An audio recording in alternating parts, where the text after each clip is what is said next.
States को बदलने पर भारतीय सेना का पलटवार। संजय राउत ने दिया जया बच्चन का साथ। दरभंगा में एम्स खोलने को लेकर मिली मंजूरी।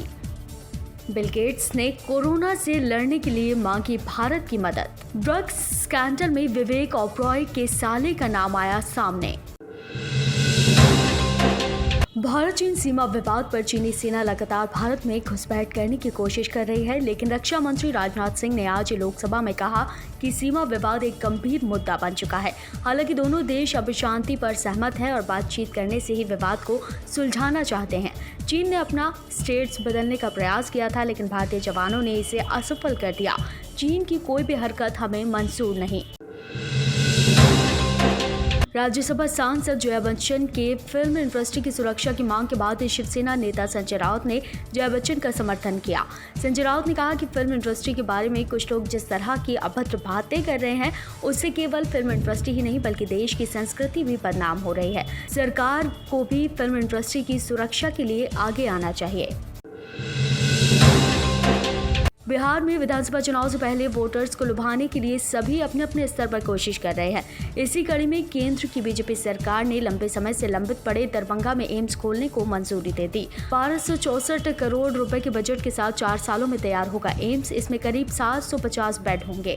आपको बता दें कि इससे कुछ दिन पहले ही दरभंगा से फ्लाइट सर्विस शुरू करने की भी मंजूरी दी गई थी। कोरोना वायरस के बढ़ते प्रकोप को देखते हुए अब ज्यादातर देशों की नजर भारत की ओर है, जिसका कारण है भारत का सबसे बड़ा दवा निर्माता देश होना। इसी कड़ी में माइक्रोसॉफ्ट के संस्थापक बिल गेट्स ने कहा कि उन्हें उम्मीद है कि 2021 के शुरू होने की तिमाही में कोरोना की कई वैक्सीन अंतिम चरण में होगी।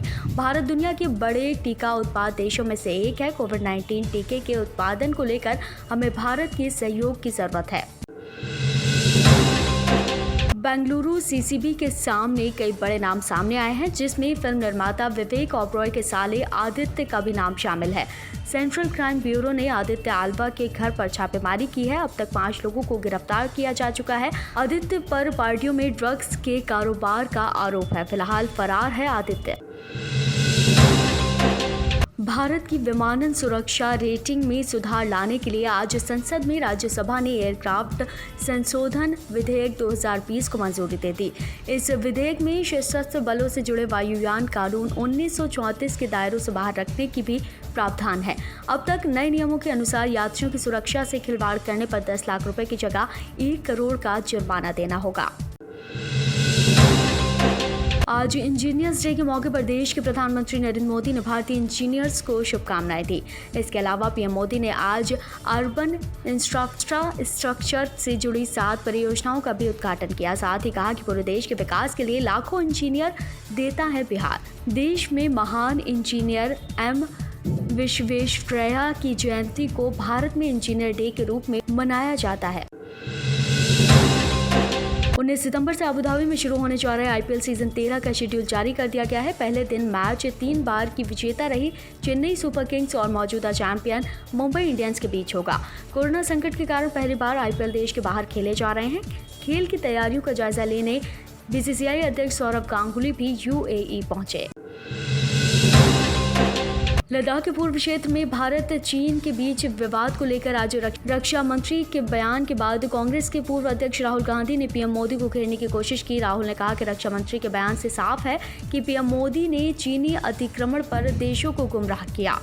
हम भारतीय सेना के साथ खड़े हैं, लेकिन पीएम कब चीन के खिलाफ खड़े होंगे।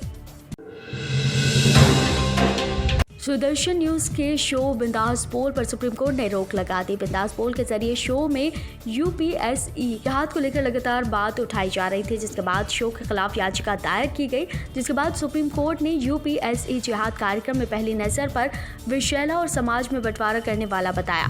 कोर्ट ने कहा कि आप पूरे समुदाय पर निशाना कैसे साध सकते हैं।